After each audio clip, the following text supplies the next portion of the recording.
Imagine you're on the island of Rhodes in Greece, taking a morning stroll along a beautiful rocky coastline. Turquoise water, a gentle breeze, the chirping of birds, peace and tranquility disturbed only by the sound of waves. This isn't your first walk, so you know the route well, but suddenly, something strange catches your attention. On the morning of November 28, 2018, a married couple was taking their daily walk along the coast when they noticed something unusual in the shallow waters among the jagged rocks of a local beach. The strange object bobbed on the waves, occasionally dipping below the surface. No matter how hard the couple strained their eyes, they couldn't make out what was in the sea. Returning home, they couldn't stop thinking about the mysterious object. The man couldn't resist, grabbed a pair of binoculars, and went back to take another look. Unexpectedly, looking down, he made out the outlines of a lifeless human body caught in the waves. And before we get started, be kind enough to support my channel. Subscribe to the channel, like the video, and stay active. It will help a lot. I will be very grateful to you for that. Let's get started. Today's story took place on the island of Rhodes in Greece. It's one of the most popular Greek resorts, with endless golden beaches and stunning bays with clear azure water. The island has preserved a remarkable landscape, blending various historical eras. All this attracts crowds of enthusiastic tourists every year, but the story that unfolded there in 2018 will reveal a darker, less appealing side of this beautiful place. Surprisingly, on Rhodes, you can see ancient ruins alongside modern cities.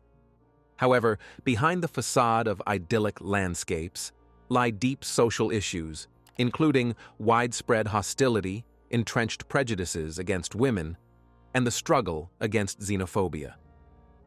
Xenophobia is intolerance toward outsiders, perceiving anything unfamiliar as potentially dangerous. So, on an early November morning in 2018, a married couple stumbled upon a mysterious object in the shallow waters below during their walk. Examining the find with binoculars revealed a horrifying truth. A dead human body was floating near the rocks.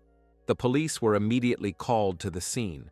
Since the body was found in a body of water, the Coast Guard was tasked with handling it. This part of the beach had its own small cove located by a rocky cliff. The area wasn't a tourist zone and was quite isolated. Reaching the spot where the body was located was genuinely difficult. The remains had likely been carried there by a Mediterranean current, and at any moment, the waves could drag the body further out, making it impossible to find. Professional divers were needed to retrieve the body from the water as quickly as possible before the current carried it away. At that moment, the body was held in place by 3 boulders protruding from the water. Typically, in such cases, divers would bring a rope and floating stretcher to transport the remains to shore. But in their haste, the rescuers took only a rope. Their main priority was to ensure the body didn't disappear before they could reach it. The divers had to swim a considerable distance, about 120 meters, to reach the spot and then return with the load. It was a young woman wearing nothing but a bra. She was floating face down in the water, her skin very pale, almost blue from the cold, her long dark hair contrasting with the white crests of the waves. As soon as one of the divers reached the body, he tied a rope around the victim's legs to keep it from being lost in the water. The woman was quite tall, about 180 centimeters. When the rescuers saw the victim's face, they were speechless. She had been beaten beyond recognition, with no part of her face left unscathed. This was clearly not an accidental fall from a cruise ship or even a fall from a cliff. It was obvious that the woman had been brutally killed and then dumped in the water to dispose of evidence. The perpetrator likely didn't expect the current to carry the body to this cove. Using only the rope, the divers transported the body to shore. It wasn't easy, as there were no boats, floating stretchers, or jet skis nearby. The Coast Guard personnel placed the body on a stretcher and, at that moment, noticed a distinctive feature. On the back of the victim's right calf was a rose tattoo. Since there were no other belongings with the woman and her face was mutilated beyond recognition, the tattoo was the only thing that could help identify her. After photographing the tattoo, The guards bagged the body and sent it to the morgue. Now, they had to figure out what had happened to the girl and who was responsible for her death. The police contacted local residents and visited nearby tattoo parlors, hoping one of the artists would recognize their work. One of the tattoo artists found a record of a girl who had gotten a similar tattoo just a few months earlier. Her name was Eleni Topaloudi, a 21-year-old fourth-year student in the Mediterranean Studies Department at the University of the Aegean. On November 30th, the police contacted the university and made an inquiry. It turned out that earlier that day the student's parents had called, asking about their daughter. The girl hadn't attended classes for several days. Her father and mother, who lived in another city about 14 hours away by car, were very worried about this. Eleni had stopped responding to their calls. The officers investigating the case on Rhodes contacted the local police department in the city where the student's relatives lived and asked their colleagues to check with the Topaloudi family about whether their daughter had a black rose tattoo on her leg. They sent a photo of the tattoo for identification. The image of the flower on her leg confirmed the parents' worst fears. Eleni's father, along with his brother, immediately booked tickets for the earliest flight to personally identify the body. The moment he saw the deceased, his entire world collapsed. Losing a child is one of the greatest fears of any parent. Since Eleni had left for college from her small hometown, her mother and father lived in constant fear that something bad might happen to her. And now, their nightmare had become reality. Eleni Topaloudi was born on January 15, 1997, in the Greek town of Didymoteicho. The town's population was just over 9,000 people. Eleni, derived from the name Helen, was named after her grandmother. She wasn't just a child. Eleni was an entire world to her parents. The thing was, her mother had struggled to conceive for a long time. Their daughter was born when the woman had already turned 34. Eleni was the first child in the family. While still in her mother's womb, the girl grew accustomed to classical music and ancient Greek literature. Both parents were educators and strove to instill a love for art in their long-awaited baby. When Eleni was born, no one in the world was happier than her mom and dad. They were a small family of 3. Only when the girl turned 9 did she get a younger brother. Topaloudi grew up as an active, freedom-loving girl full of life. The crime rate in their small town was virtually non-existent, so Eleni could freely run and play outside with her little brother. She excelled in school and, at a fairly young age, could already speak several languages fluently. Her mother and father not only told their daughter about art and bought her books on the subject, but also took her on trips to various Greek cities so Eleni could see it all firsthand. They didn't just take her to theaters and museums, they instilled other values in her. The girl was taught to trust people, respect others' opinions, and stand up for her own. On the other hand, Eleni also knew that the world could be cruel and not everyone had good intentions.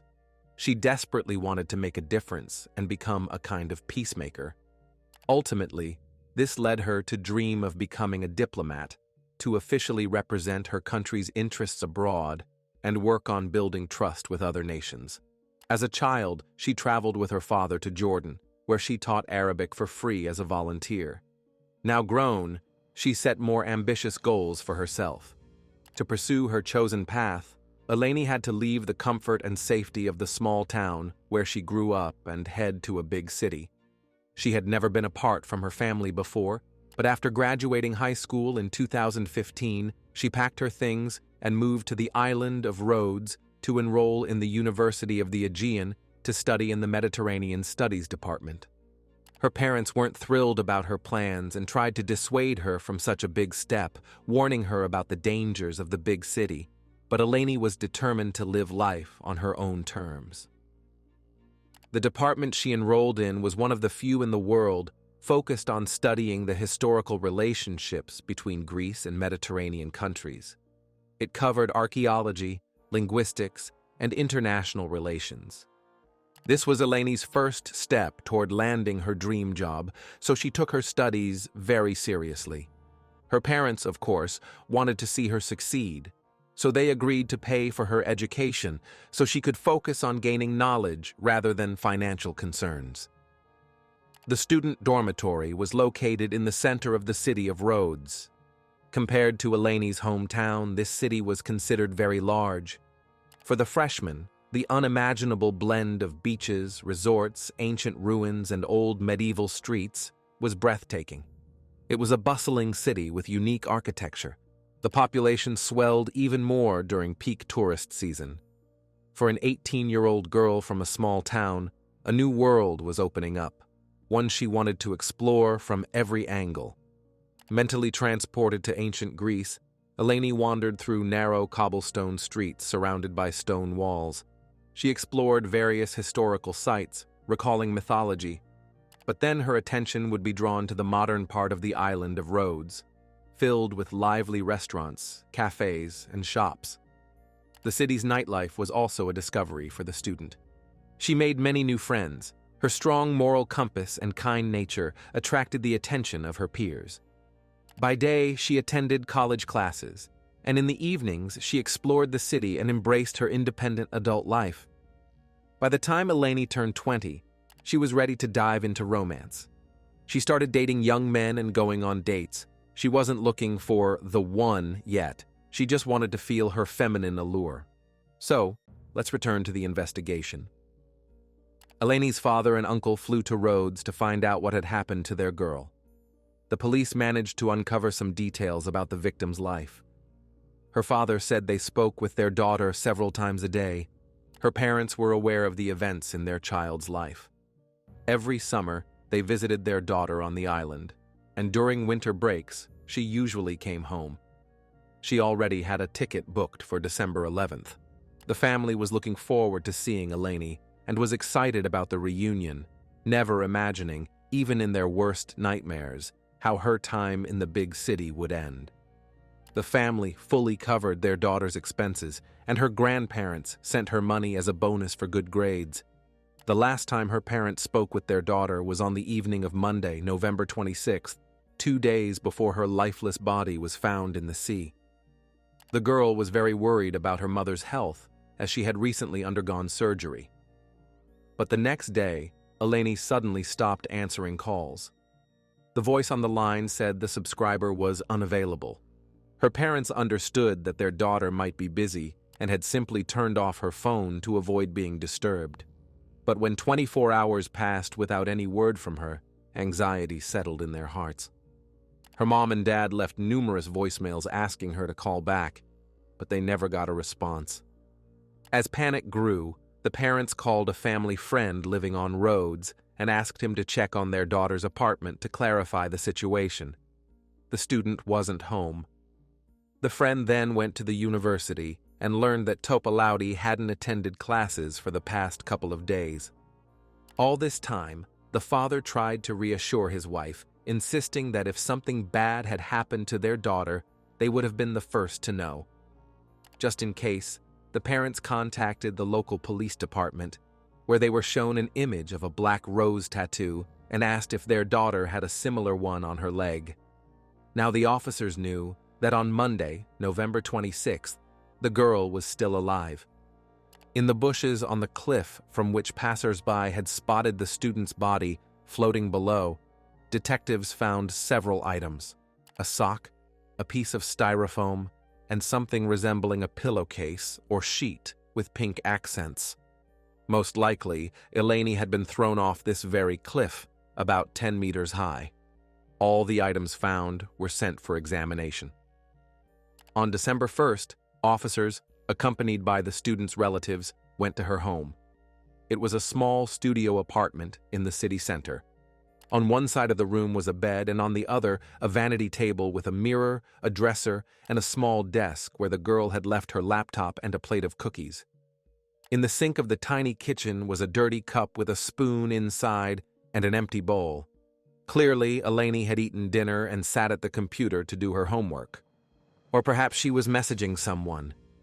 In the bathroom, clothes she planned to wash were soaking in a basin. So, it was unlikely she had planned to go anywhere that evening. Everything looked as though Eleni was going about her usual routine until something interrupted her. To figure out where the girl might have gone late at night, the police questioned her friends. One of her classmates, named Nora, said she had spoken with Eleni on the phone for nearly 2 hours that day. The conversation ended close to midnight. The girls discussed future plans, gossiped, and shared their thoughts. Topaloudi told her friend about a guy named Alex, whom she had met about a week earlier. The young man seemed very nice to Eleni when they exchanged messages on social media. Nora recalled that during their phone call, there was a knock at her friend's apartment door. Topaloudi explained to her classmate that it must be Alex. The guy was coming to the city to meet in person and invite her to a restaurant.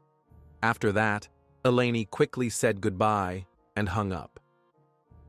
About an hour later, Nora received a message from Topaloudi with a single word: call. Most likely, Eleni urgently needed help or advice from a close friend. Unfortunately, Nora was already asleep at the time. She only read the message in the morning. Assuming her friend wanted to share her impressions of the new acquaintance, Nora called her number, but the call went straight to voicemail.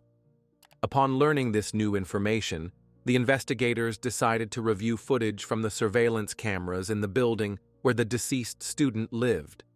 The footage showed that, around midnight, Eleni, wearing a white long-sleeved shirt, left the building with a young man. They walked side by side, chatting calmly. When the pair moved out of the camera's view, detectives checked all the vehicles passing through the area. Since it was already late at night, there weren't many cars. After ruling out nearly all vehicle owners by license plates, the investigators' attention was drawn to a white pickup truck that left the area shortly after Eleni Topaloudi and the young man, presumably Alex, were seen on camera. It was an old, battered vehicle with a cab designed for 2 people. The footage didn't show who was driving the truck. From the license plate, investigators determined that the vehicle belonged to a company run by a well-known Greek family on the island named Koukouras. The Koukouras family was quite influential and well-connected. They owned several stores, restaurants, cafes, and a hotel. In short, they controlled nearly half the businesses on the island. Detectives tracked the white pickup's movements using traffic cameras. They were certain the vehicle was linked to the student's disappearance, as it was later spotted near the beach where Topaloudi's body was found. According to the camera footage, the white truck was heading toward the coastal village of Lindos. The Koukouras family owned property there. Coincidentally, Eleni's lifeless body was also discovered by members of this family during their daily walk along the beach. There were too many connections to this prominent family. The police took an interest in this fact and decided to speak directly with the head of the family. Mr. Koukouras seemed to expect the call, as he immediately stated that the company's white pickup had been borrowed that night by a 19-year-old named Alexander Lucas. The business owner added that the young man was an Albanian immigrant, implying he might have committed something illegal since he wasn't Greek by origin. The man's words were a clear display of xenophobia. Mr. Koukouras provided the investigators with the young man's address. Alex lived in a rundown area by the road, not far from the university where Eleni Topaloudi studied. To confirm they were dealing with the same person, officers found Alex's social media profile and indeed discovered the young man who had been communicating with the deceased student. He had a model-like appearance and seemed to enjoy showing off his toned, muscular, tanned body. Meanwhile, the coroner performed an autopsy on Eleni's body. He was deeply shocked by what he saw and called the attack inhumane. In addition to injuries from the fall, there were signs of strangulation on the girl's neck. Finger marks were even visible on her skin. Eleni had also sustained a blunt head injury, which caused a skull fracture and brain hemorrhage. This happened before her lifeless body was thrown off the cliff. There were knife wounds on her face and the upper part of her left ear had been cut off. But the most shocking detail in the coroner's report was that, despite all the injuries and the fall from a height, Topaloudi died from drowning. She was still alive when she was thrown off the cliff. Water in her lungs confirmed this. Unable to move, the girl simply drowned. In her final moments, Eleni was paralyzed, experiencing unimaginable pain and unable to do anything to save herself. The medical examiner estimated the time of death as the early morning hours of November 27th. Because the body had been in the water for some time, it was difficult to determine whether Eleni had been sexually assaulted. But the fact that she was wearing only a bra suggested a crime with a sexual motive. 19-year-old Alexander Lucas was detained at his apartment. The young man didn't deny that he had visited Eleni's apartment that evening. The two had met on social media about a week earlier. Detectives reviewed their correspondence and saw that the girl had indeed agreed to meet the young man. Alex appealed to her not only physically, he worked as a volunteer for various charitable organizations on the island. Eleni always admired people who thought beyond themselves. Lucas claimed he would never have harmed the girl because he genuinely liked her. That evening, they had dinner together, and he had no idea what happened to her afterward. However, Alex quickly broke down. But in his confession, the person responsible for the student's death was someone else entirely, his friend, 21-year-old Manolis Koukouras. The two had met at the gym a few months earlier. Manolis belonged to the influential Greek Koukouras family, which owned nearly half the businesses on the island. According to Alex, that evening, he and Eleni planned to go to a steakhouse, grab a bite, and take a walk. But by the time they got to the restaurant, it was already closed. That's when he got the idea to take the girl to his friend's countryside house.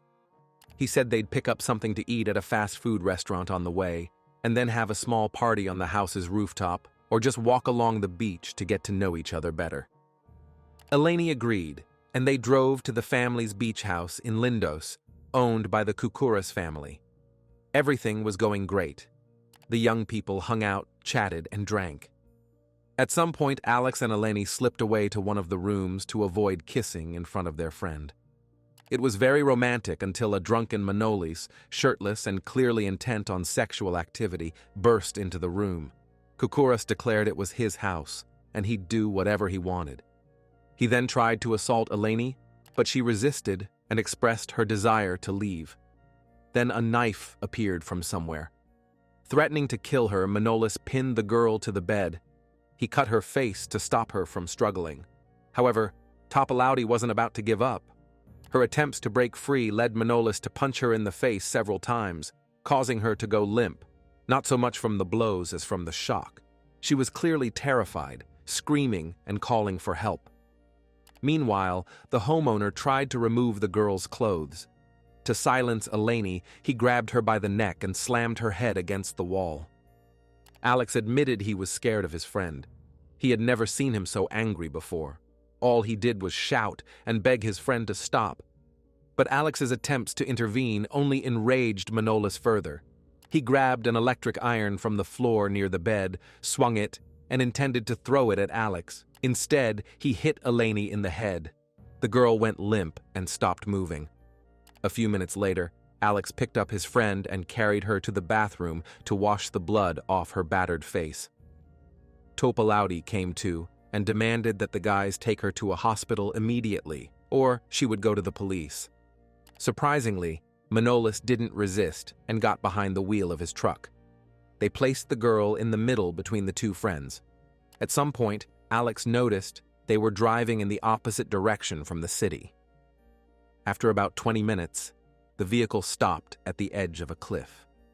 Manolis dragged the barely alive girl out of the truck and threw her off the cliff into the abyss. He explained to his friend that Eleni would definitely have gone to the police and put them in jail. Then, threatening to harm Alex's family, Koukouras forced him to dispose of the evidence. They returned to the house, cleaned up, and then drove back to the cliff, throwing out everything left of Topaloudi. Her bloodied clothes, purse, and shoes, as well as the items stained with Eleni's blood, the knife, and the electric iron. Alex explained to the detectives that he was heavily drunk and couldn't recall all the details clearly. Later, Manolis told him that before training that day, he had taken drugs that should never be mixed with alcohol. That was what caused his uncontrollable rage. Investigators obtained footage from a surveillance camera near the beach, which recorded the white pickup's movements. At 2:26 a.m., the vehicle drove toward the cliff. At 2:42 a.m., it returned to the countryside house. It took the young men just 16 minutes to dispose of the girl. Alex was asked to show the exact spot where they had thrown the evidence. Although the guys planned for the items to fall into the water and be carried away by the current in the dark and their drunken state, they didn't account for the ledges on the cliff. That's why some of the physical evidence got stuck on the cliff's surface. They found Eleni's black purse, a torn cardigan, women's underwear ripped on one side, a white shirt with bloodstains, a broken electric iron, as well as an ID and Topaloudi's name, men's underwear, a pair of athletic shoes, and a kitchen knife. Alex seemed fully cooperative, so now it was time to talk to Manolis and search the beach house where the assault took place. Although Lucas claimed they had cleaned up after the crime, the house was actually in disarray. At first glance, it was clear that a brutal struggle had taken place in the room. Blood was everywhere, in the hallway, the kitchen, on the ceiling, the walls, the staircase, and even in the bathroom. Someone had clearly tried to wipe away the crimson stains, but ended up just smearing them across the surfaces. Cleaning supplies and a bottle of bleach were still on the kitchen table. Dirty sponges and 3 coffee cups were in the sink. Apparently, the homeowner didn't expect the police to show up, so he didn't bother to clean thoroughly. Now the officers had to hear Manolis's version of the events that unfolded that night. His story was radically different from Alex's. Manolis was a wealthy, attractive young man, so he never had trouble with girls. They were ready to come running at his first call.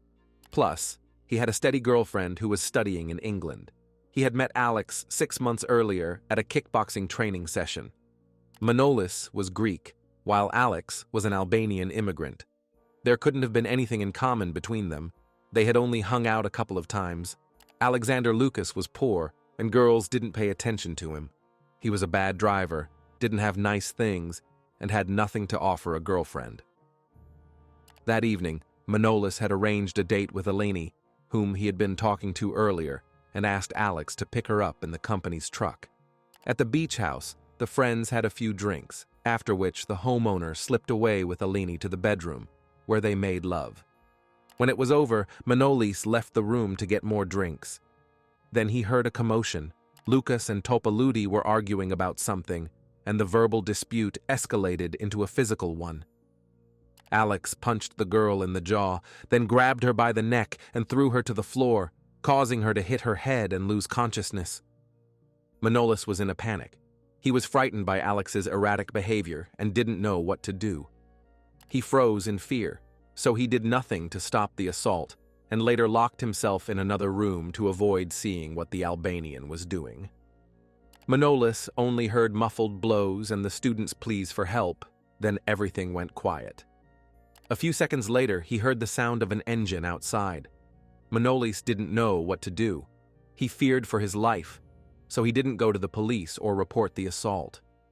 Despite the stark contrast in their accounts, both young men were arrested on December 5th, and the police had to determine which version was true.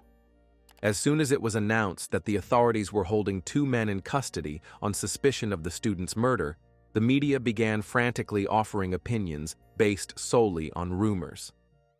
Most outlets believed the danger came from the Albanian, while the Greek boy was an unwilling participant in the horrific events. Although there was no evidence to support this at the time, the Greek public was quick to condemn the outsider rather than entertain the possibility that a member of a well-known, influential family could commit such a heinous act. When investigators looked into Manolis's background, they learned he had previously been accused of theft and physical assault, but faced no consequences.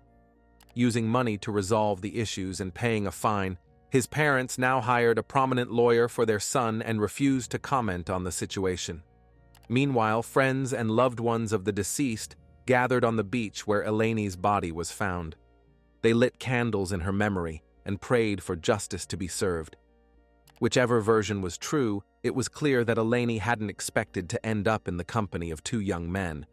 That's why she texted her friend at 1 in the morning asking her to call. As soon as Topaloudi realized she was alone at night with two men, she panicked, and there was a reason for it. A year before Eleni's tragedy, another horrific event had occurred. One evening in November 2017, the girl went to a nightclub with friends. There, she met a guy who invited her for a walk and then persuaded her to stop by his place for a minute. It turned out two of his friends were waiting at the apartment. At first, everything seemed fine. The young people were drinking, talking, and listening to music. At some point, Eleni started feeling unwell. It turned out the guys had slipped something into her drink, completely robbing her of the ability to resist. The student vaguely remembered what the three men did to her, taking turns with one another. Fortunately, Eleni managed to escape the apartment alive, but she was psychologically broken. She didn't know what to do and couldn't keep the horrific secret to herself. Eventually, she shared the story with her friends, who advised her to go to the police. Shortly before Eleni went to the station to file a report, one of the attackers sent her a message on social media, threatening that the entire evening had been recorded on video. If she reported it to the authorities, the video featuring her would be posted on all platforms. After that, the guys would label her as an easy and promiscuous woman, and no one would want to deal with her. They blackmailed Topaloudi's dignity in exchange for her silence. The student didn't respond to the message, but decided that this wasn't a deal she was willing to make. Showing those guys she was afraid of them would mean never freeing herself from the horror she'd endured. Around the same time, a bill was proposed in Greece equating non-consensual sex to a criminal offense. Previously, intimate relations between spouses weren't considered assault, even if one partner objected. Worse, if an unmarried perpetrator agreed to marry his victim, the charges were automatically dropped. Now, the absence of objections from the victim was no longer an excuse if explicit consent for sex wasn't given. That's what happened to Topaloudi. She couldn't say no due to her clouded state of mind. So, Eleni believed the law and authorities would help her, and boldly went to the police to protect herself and other women. However, instead of support, she was told to forget about it because more than a week had passed since the assault, and it would be hard to prove anything now. When she tried to stand her ground, she was bluntly told that by going to a stranger's place, she had implicitly consented to what followed. The authorities dismissed Topaloudi's report and didn't even log her complaint in the incident register, where every complaint was supposed to be recorded, regardless of whether it led to an investigation. The student was told that what happened to her didn't matter because her pain and trauma were insignificant. Greece remains a deeply patriarchal society where men hold more power than women. This is deeply ingrained in the Greek mindset, and changing it is very difficult. The things Eleni faced didn't break her spirit. She knew she'd have to cope with her trauma on her own, but it was incredibly challenging. The student became very withdrawn and quiet. The bright spark she once had was gone forever. Of course, she was afraid to tell her parents what had happened. She knew her mom and dad would worry and insist she drop out of school and return home. She had to suffer in silence, grappling with a mix of resentment, shame, and guilt over what had happened to her.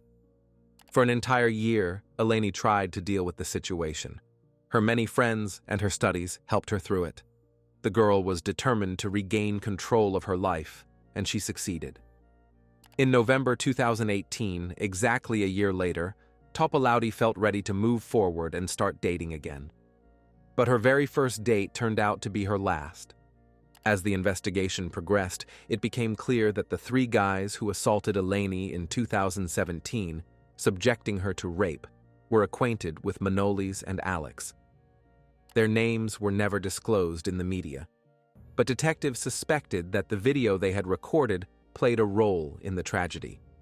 Perhaps Lucas and Koukouras decided to repeat what their friends had gotten away with, and Eleni was chosen as a victim for a reason. The case of Eleni Topaloudi gained increasing attention. Many powerful people wanted the noise to die down because a prominent, influential family was involved. Pressure was put on the lead investigator, but he refused to abandon the case. The Topaloudi family breathed a sigh of relief when a female prosecutor was appointed. determined to seek justice for Eleni and her loved ones. Meanwhile, the Koukouras family commissioned articles portraying Manolis as a good person who suffered only because he chose a foreigner, not a Greek, as a friend. He was described as a naive local boy who fell under the influence of a cruel Albanian. The boy's relatives capitalized on the fact that Albanians were often viewed with prejudice in Greece. In the eyes of many island residents, Alex, whose mother was a simple maid and father a builder, looked like the sole culprit in the crime. The guy wasn't in college, didn't work, and cared only about his appearance. Alexander Lucas was never a good boy. After Eleni's death, the father of a 19-year-old girl with developmental disabilities filed a complaint against him with the police. It turned out that Alex and his friend had tricked the schoolgirl into going to a secluded place where they took turns raping her. This happened just 3 days after the murder of Topaloudi. The second suspect, Manolis Koukouras, had been considered a troubled child since a young age. He started fights in elementary school, attacking other kids with scissors. He was moved from class to class, but his behavior didn't change. Eventually, Manolis attended several private schools on the island, causing trouble everywhere. However, his parents blamed not their bullying son, but the fact that other kids were simply jealous of him. Manolis believed in the absolute power of money.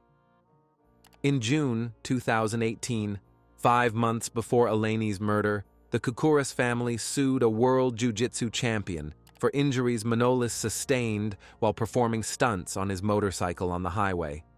He collided with the professional athlete's car when his bike veered into oncoming traffic. Not only could the athlete no longer compete due to his injuries, but they also demanded compensation for the injuries of the accident's culprit. During the investigation, another witness emerged. A week before the incident with Eleni, a young woman met a guy named Alex on social media, and they had already planned a meeting. The young man said he and his friend were planning a small party. He was supposed to pick her up at her place, but her phone died, and they couldn't arrange it. Sometime later, she saw the news on TV and learned that Alex, along with his friend, was suspected of attacking a student, which ended in tragedy. The witness realized that fate had saved her from meeting those people. She could have ended up in Eleni's place and died that night. The interrogations of the suspects lasted a total of 10 months. While awaiting trial, Alex had a tough time behind bars. Greek prisons weren't known for treating foreigners well, and other inmates turned against Alexander, landing him in the hospital after an attack. One day, 7 inmates forced him to undress. They beat him and then raped him. These people believed this was how he should pay for the death of a Greek girl. The trial officially began on January 13, 2020.